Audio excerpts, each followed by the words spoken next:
Ipaimbestigahan na sa Cebu Provincial Police Office ang nahitabong parte dito sa lungsod sa San Francisco, Islas Camotes, lalawigan sa Sugbo.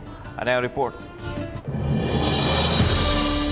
Sumani Police Colonel Engelbert Soriano ang direktor sa Cebu Provincial Police Office nga wa pa siya makadawat og opisyal nga kabanduan gikan sa Police Regional Office 7 nga magitahasan sa Chief PNP nga imbestigahan ang social gathering nga nahitabo sa lungsod sa San Francisco, Camotes Island. Apan, gisugdan na nila ang pakisusi sa nahitabong pinagtapok og lakip sa iyahang gipatawag ang hepe sa kapulisan sa nasong lungsod.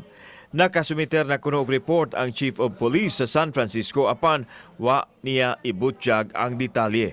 Yesterday, I have talked to my Chief Investigation and Chief Intel to initiate investigation, including the Chief of Police of San Francisco, where the alleged video took place. No? So sa akin naman, will always be impartial. Base sa i-upload nga video, nahitabo ang pinagtapok sa usa ka beach nga gipasagdahan sa mga opisyal sa gobyerno sa Quinto Distrito aron pagdala sa sports tourism sa isla sa Camotes. Giingong Julio Jess kini napahigayon dihang ubos pa sa modified general community quarantine ang tibuok lalawigan sa Sugbo. Ubos sa MGCQ adunay mga kalihukan nga gitugutan basta masunod lang gihapon ang minimum health protocols. Allowed under MGCQ, and it was an open area, and ang requirement dyan is observance of yung face mask and 50% capacity.